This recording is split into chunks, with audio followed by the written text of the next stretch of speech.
आपका मेरे चैनल भक्ति का ज्ञान में हार्दिक स्वागत है। भक्तों, आज हम आप सभी को एक बहुत ही दुर्लभ एवं महत्वपूर्ण कथा सुनाते हैं। इस कथा को आप लोग बड़े प्रेम और श्रद्धा से प्रसन्न चित्त मन के साथ सुनिएगा। एक दिन की बात, शाम का समय था। भगवान शिव और माता पार्वती कैलाश पर्वत पर बैठ थे। तभी माता पार्वती के मन में दो प्रश्न आया। उन्होंने भगवान शिव से दो प्रश्न पूछे। उनका पहला प्रश्न यह था कि बहू को परेशान करने वाली सास को कौन सी या किस प्रकार की सजा मिलती है। उनका दूसरा प्रश्न यह था कि कौन सी स्त्री के ससुराल में पैर रखने से गरीबी आ जाती है। अगर आप यह कहानी सुन रहे हैं तो पूरा सुनिए। इस कथा को आधा अधूरा छोड़कर जाने की गलती मत करिएगा, क्योंकि इस पवित्र कथा को पूरा सुनने से मनचाहा फल की प्राप्ति होगी। इसलिए इस कथा को पूरा सुने। आप शिव भक्त हैं तो भोलेनाथ का अनादर ना करें। इसके बाद माता पार्वती के प्रश्नों को सुनकर भगवान शिव ने कहा, हे पार्वती, आपके मन में आया हुआ प्रश्न बहुत महत्वपूर्ण है, साथ ही लोक कल्याणकारी है। इसलिए कि जब कोई लड़की शादी के बाद बहू बनकर अपने माँ बाप को, जिन्होंने उसे जन्म दिया और पाला पोसा, उसी को हमेशा के लिए छोड़कर अपने ससुराल में जाती है, तो उस समय उसका ससुराल ही उसके लिए सब कुछ होता है। और उस बहू के लिए उसके सास ससुर ही माता पिता होते। इसलिए हे पार्वती, हर सास ससुर को चाहिए कि अपनी बहू को अपनी बेटी जैसा ही प्यार दे। उनको सोचना चाहिए कि उनकी बहू उनके घर को खुशहाल करने के लिए अपना एक प्यारा सा संसार छोड़कर आई है। लेकिन ऐसा कम देखने को मिलता है कि एक सास अपनी बहू को अपनी बेटी की तरह प्यार देती हो। भगवान शिव कहते हैं, हे पार्वती, अब मैं आपके दोनों प्रश्नों के उत्तर एक छोटी सी कहानी के माध्यम से देता हूँ। इसे आप ध्यान से सुनिएगा, फिर आप पूरी तरह से संतुष्ट हो जाएंगी। तो प्रिय भक्तजन, कहानी शुरू करने से पहले मेरा आप सभी से अनुरोध है कि आप हमारी कहानी में खो जाइए। इससे पहले आपसे निवेदन है कि यदि अभी तक हमारे चैनल को सब्सक्राइब नहीं किया है तो कृपया चैनल को सब्सक्राइब कर दें और साथ ही बेल आइकन अवश्य दबा लें, जिससे हमारी हर वीडियो का नोटिफिकेशन सबसे पहले आप तक पहुंच सके और आप हमारी हर वीडियो से प्राप्त ज्ञान को अपने जीवन में उतार सकें। और साथ ही एक बात और कहना चाहूँगी कि आप वीडियो को पूरा देखें, क्योंकि आधी अधूरी वीडियो देखने से आधा अधूरा ही ज्ञान प्राप्त होता है, जो जीवन में कभी काम नहीं आता। तो चलिए हम कहानी की शुरुआत करते हैं।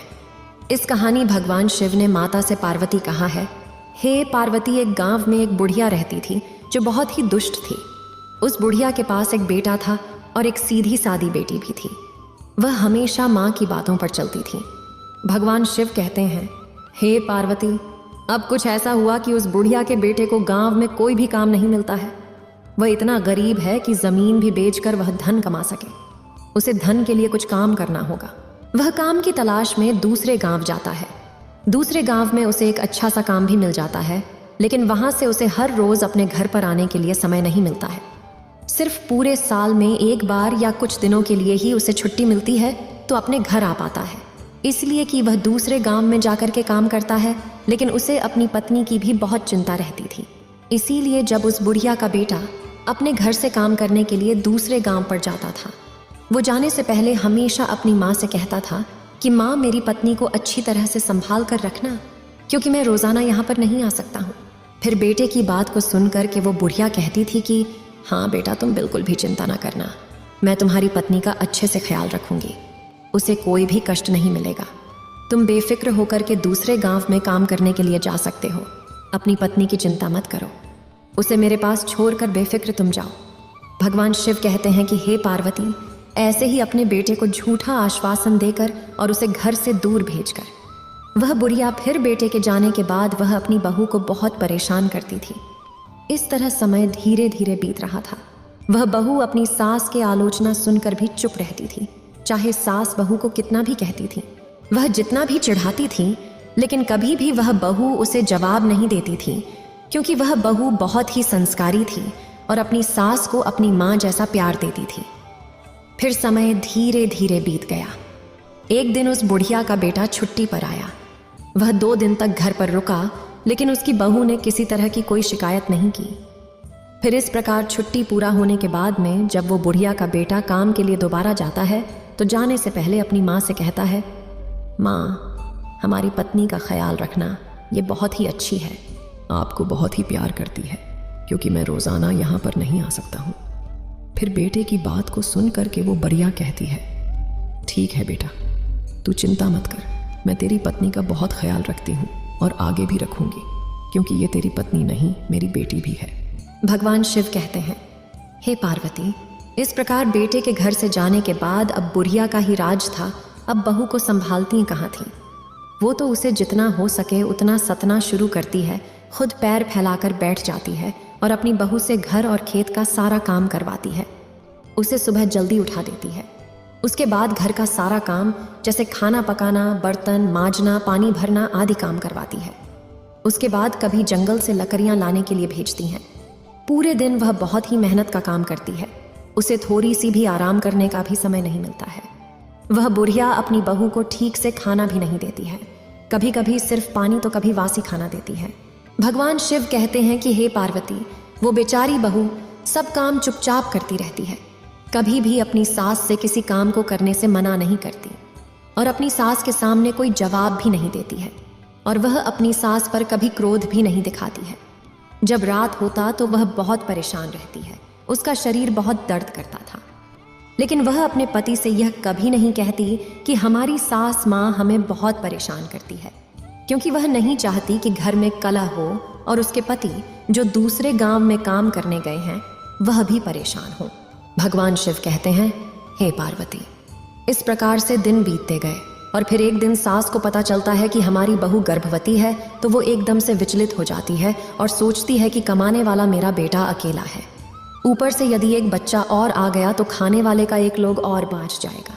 उसके ऊपर बच्चे के जन्म के बाद उसका ख्याल रखने के कारण बहू कोई काम नहीं करेगी, मुझे ही सब कार्य करना पड़ेगा। भगवान शिव कहते हैं, हे पार्वती, फिर वो बुढ़िया अपनी बहू के बारे में ऐसा सोचती है। हर सास तो यही चाहती है कि हमारे घर में जल्दी से पोता या पोती आए, लेकिन वो सास ऐसी है, वो नहीं चाहती कि हमारी बहू की कोख से कोई भी संतान जन्म ले, क्योंकि उसकी सोच है यदि बच्चा घर में आएगा तो बहू बच्चा के देखभाल में लग जाएगी और घर का कामकाज वो नहीं करेगी, फिर सारा काम काज मुझ करना पड़ेगा। भगवान शिव कहते हैं, हे पार्वती, अब जब वह बुढ़िया जान जाती है कि उसकी बहू गर्भवती है तो वह उसे ज्यादा सताने लगती है और बहू को बहुत सारा काम करने के लिए कहती रहती है। फिर भी बहू ऐसी हालत में भी घर का सारा काम और सास जो भी काम कहती वो सब भी अच्छे से किया करती थी। कुछ महीने इसी तरीके से बीतते हैं। फिर बहू के 9 महीने पूरे होने के बाद उसके प्रसूति का समय आता है। उसके पेट में दर्द होता है। बहू प्रसव के दर्द में व्याकुल हो जाती है और अपनी सास से कहती है, मुझे लगता है कि मेरे प्रसूति का समय नज़दीक आ गया है, कृपया जल्दी से आया को बुला लें। सास उससे कहती है कि आया की आवश्यकता नहीं है, मैं तुझे एक नींबू देती हूँ, ये नींबू ले और तू दूर जंगल में जाकर के इस नींबू को खा लेना, तुम्हें प्रसूति हो जाएगी। पर मेरी एक बात ध्यान से सुन लेना, यदि तेरी कोख से बेटा हो तो उसे लेकर घर आना, और यदि तेरे कोख से बेटी हो तो घर लेकर नहीं आना। भगवान शिव कहते हैं, हे पार्वती, बहू बेचारी वेदना से तरपती हुई सांस के द्वारा बताए हुए रास्ते पर चलती हैं और नींबू लेकर के उस जंगल में चली जाती है। जिस जंगल के बारे में उसकी सास बताती हैं।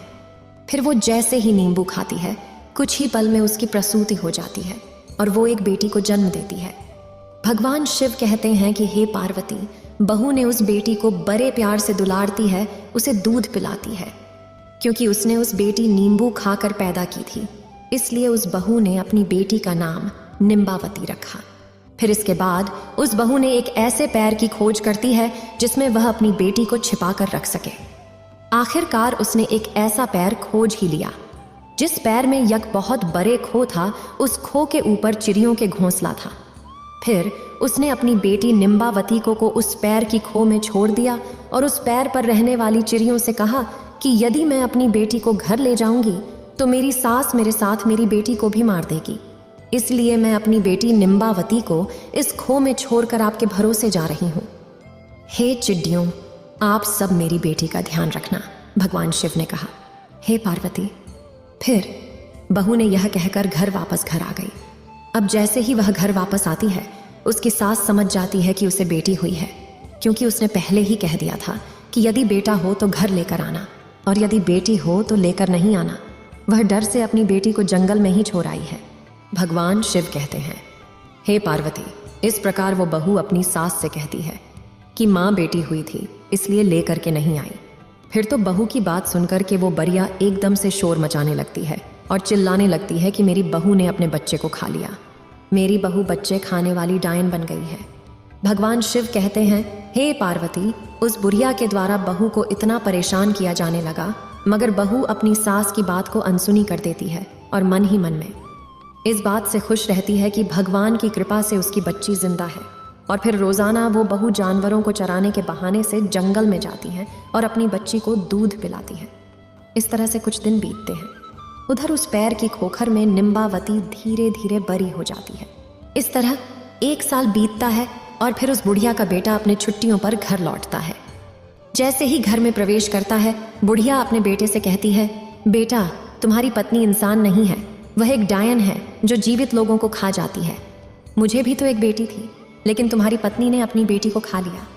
भगवान शिव ने पार्वती से कहा, वह बुढ़िया का बेटा अपनी माँ का स्वभाव भली भांति जानता है।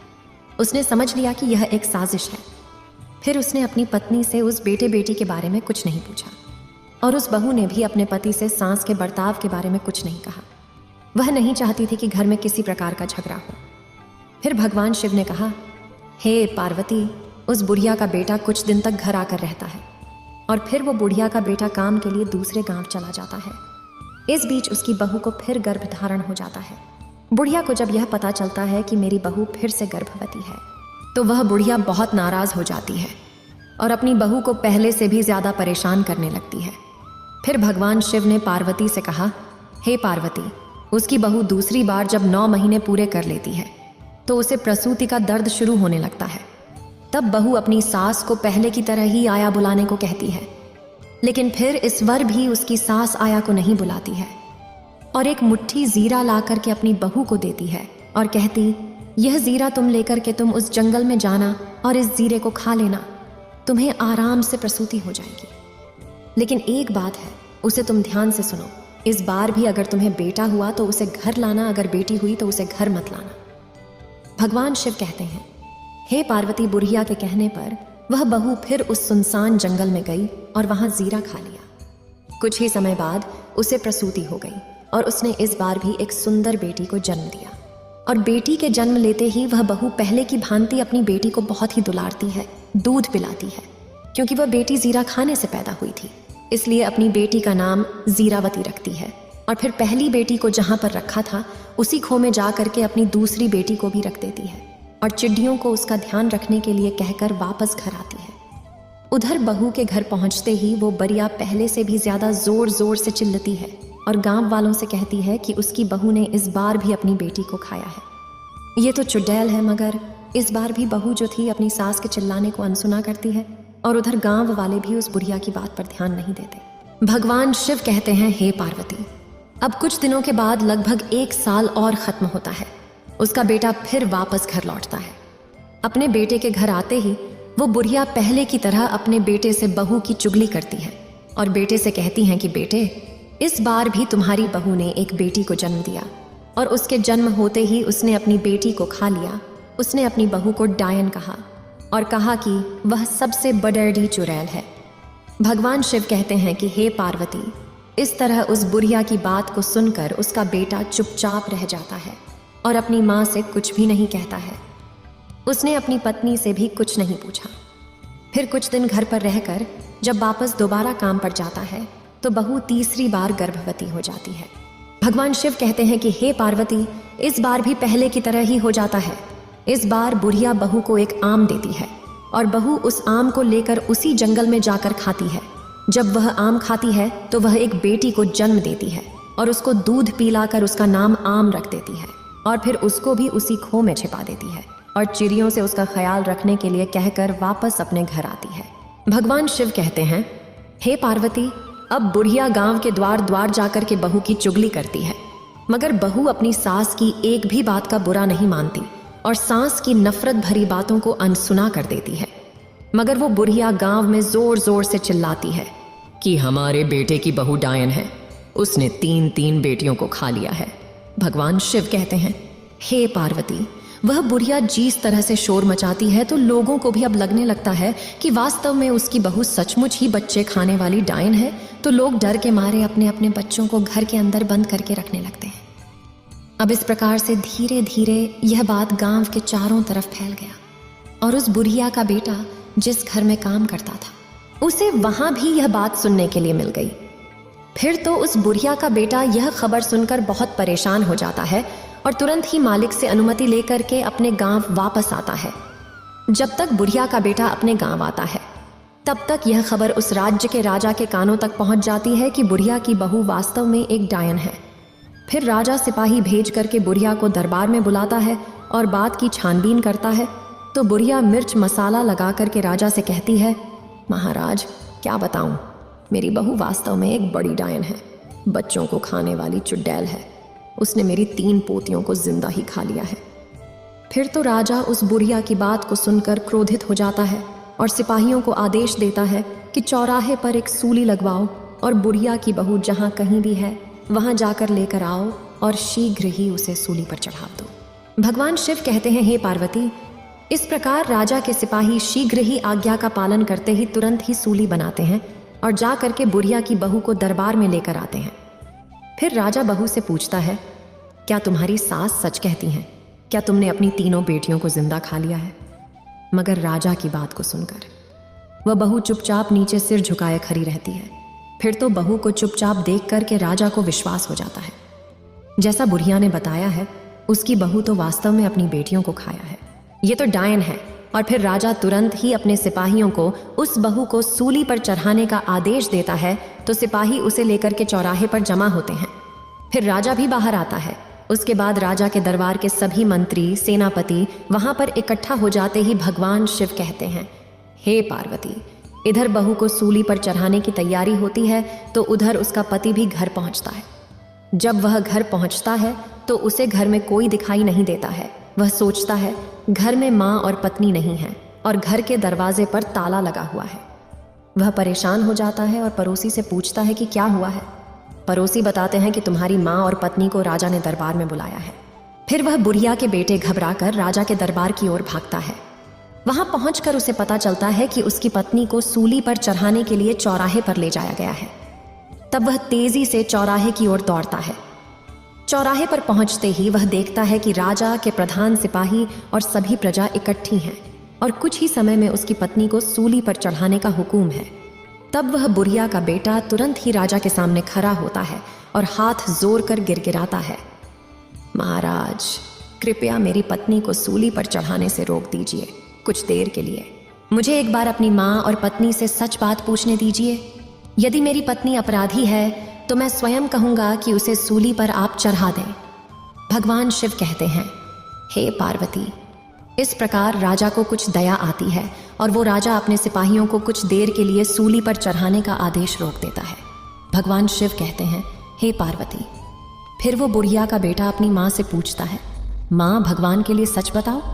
वो बुढ़िया अपने बेटे से भी झूठ बोलती है और उससे कहती है, हाँ तेरी बहू डायन है, तेरी बहू ने तेरी 3 बेटियों को खा लिया है।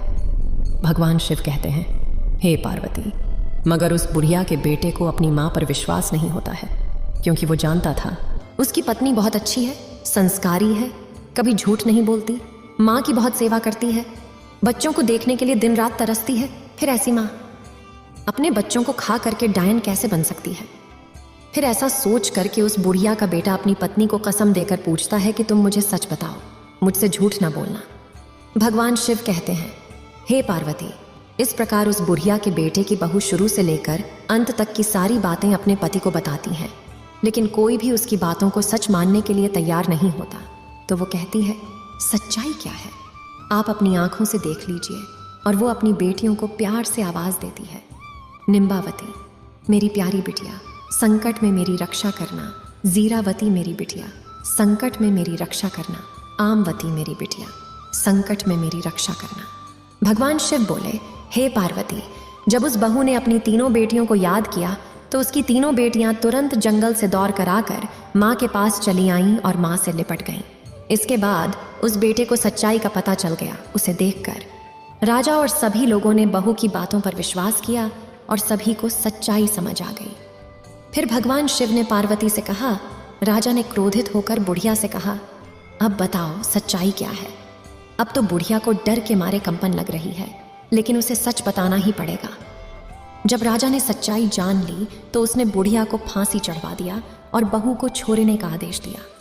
राजा बहू के संस्कारों को देखकर वह बहुत खुश हो गए और बुढ़िया के बेटे से कहा, अब से तुम्हें दूसरे गांव जाने की आवश्यकता नहीं है, मैं तुम्हें इसी गांव में काम दूंगा। तुम अपनी पत्नी और बच्चों के साथ हमारे यहाँ खुशी खुशी रह सकते हो। भगवान शिव कहते हैं, हे पार्वती। फिर बुढ़िया का बेटा राजा से हाथ जोड़कर कहता है, आपकी बड़ी कृपा हुई महाराज। और उसके बाद में बुढ़िया का बेटा अपनी पत्नी और तीनों बेटियों को लेकर के घर पर आ जाता है। भगवान शिव कहते हैं, हे पार्वती, वह बहू बहुत ही संस्कारी थी, लक्ष्मी की उपासक थी, और फिर वह अपने पति और अपनी तीनों बेटियों के साथ घर पहुंच करके लक्ष्मी को याद करके रात्रि में सो जाती है। उधर लक्ष्मी जी उस बहू को रात्रि में सपना देती और कहती है, बेटी, तुमने अब तक अपना जीवन गरीबी में काटा है, लेकिन तुम चिंता मत करो। आज मैं बताऊंगी कि तुम्हारे जीवन में गरीबी क्यों आई। तुम्हारे ससुराल आने से पहले ये घर संपन्न था, लेकिन जैसे ही तुमने इस घर में अपना कदम रखा, इस घर में गरीबी आ गई। आखिरकार इसके पीछे कारण क्या था? भगवान शिव कहते हैं, हे पार्वती। लक्ष्मी जी उस बहू से कहती है, बेटी, हमेशा ध्यान रखना, जब कोई बेटी शादी के बाद बहू बनकर ससुराल में जाती है और ससुराल में यदि वो 3 चीज लेकर जाती है तो समझ लो घर परिवार में अशांति छा जाती है और उसका प्रभाव उसके सुहाग पर भी पड़ता है। घर में गरीबी आ जाती है। इसलिए कभी भी किसी भी बेटी को शादी होने के बाद अपने मायके से ससुराल के लिए 3 चीज लेकर नहीं जाना चाहिए। पहला, चूल्हे शादी के बाद रसोई की रस्म होती है। उस रस्म में बेटी मायके से दिए गए चूल्हे का प्रयोग करती है। मगर हमेशा ध्यान रखना, यदि कोई भी नव विवाहित दुल्हन अपने मायके से चूल्हा लेकर ससुराल में प्रवेश करती है तो सीधा उसका प्रभाव उसकी गृहस्थी पर पड़ता है, जिसकी वजह से भाग्य की देवी रूठ जाती है और घर में गरीबी आ जाती है। भगवान शिव कहते हैं, हे पार्वती, अब लक्ष्मी जी दूसरी बात बताती हैं, बेटी, दूसरी चीज है नमक। बेटी, नमक का काम होता है चीजों को नमकीन करना। जब बेटियां शादी के बाद मायके से ससुराल की ओर प्रवेश करती हैं तो उसका धर्म क्या होना चाहिए? नए घर में प्रवेश करते वक्त सबको साथ लेकर चलना, सबसे अच्छे से बात करना और जो भी रिश्ता उससे जुड़ा है उन सभी रिश्तों में मिठास घोलना। ऐसे में यदि नवविवाहिता मायके से नमक लेकर ससुराल में प्रवेश करेगी तो रिश्ते खराब हो जाते हैं और उससे जुड़ा हुआ हर रिश्ता नमकीन का रूप लेता है। हमेशा ध्यान रखना, यदि नवविवाहित बहू अपने मायके से नमक से बना कोई भी सामान अपने ससुराल लेकर जाती है तो उसका सम्मान आजीवन अपने मायके के लोगों के साथ जुड़ा रहता है, लेकिन उसका संबंध अपने ससुराल वालों के साथ कभी भी सही तरीके से नहीं जुड़ पाता और वो रिश्ता मीठा कभी नहीं बन पाता। इसलिए बेटी को विदाई के समय नमक लेकर नहीं आना चाहिए। भगवान शिव कहते हैं, हे पार्वती, अब लक्ष्मी जी तीसरी चीज उस बहू को बताती हैं। लक्ष्मी जी कहती है, बेटी, तीसरी चीज अचार है। अक्सर कर माँ बाप बेटियों को शादी के बाद विदा करते समय उसके माता पिता उनके पसंदीदा अचार को बनाकर भेज देते हैं, लेकिन हमेशा ध्यान रखो, अचार खाने में खट्टा होता है, वैसे ही वो पति पत्नी के बीच में रिश्तों में भी खट्टास पैदा कर देता है, परिवार में भी खट्टास पैदा कर देता है। कभी कभी यह खटास इतनी गहरी हो जाती है कि पति पत्नी में से किसी की मृत्यु तक हो जाती है। इसलिए याद रखना चाहिए कि शादी के बाद विदा होते समय अपने मायके से कभी भी अचार जैसी कोई वस्तु नहीं लानी चाहिए। और जब तुम्हारी शादी हुई थी तो तुम्हारे माता पिता ने ये तीनों चीजें तुम्हें दी थीं, जिसकी वजह से तुम्हारे घर में अशांति रही और तुम्हारे घर में गरीबी आई। तुमसे भाग्य की देवी रूठ गई, लेकिन तुम्हारे संस्कार बहुत अच्छी थी। तुमने कभी भी अपनी सास को कोई जवाब नहीं दिया। तुम्हारी सास ने तुम्हें प्रताड़ित किया, जिसके कर्मों का फल तुम्हारी सास को मिला, और तुम्हारे सुशील की वजह से, तुम्हारे संस्कारों की वजह से मैं तुम्हें आशीर्वाद देती हूँ कि आज के बाद में कभी भी तुम्हारे घर में गरीबी नहीं रहेगी और तुम दोनों का जीवन पूरी तरह से सुखद हो जाएगा। भगवान शिव कहते हैं, हे पार्वती, लक्ष्मी जी इतनी बात कह करके अंतर्ध्यान हो जाती है। उधर उस बहू की आंख खुल जाती है और सुबह होने का इंतजार करने लगती है। रात भर उस बहू को नींद नहीं आती। अब जैसे ही सुबह होता है तो राजा के सिपाही सुबह होते ही उस बुढ़िया के बेटे को बुलाने के लिए आ जाते हैं और कहते ही, चलो, तुम्हें राजा ने बुलाया है।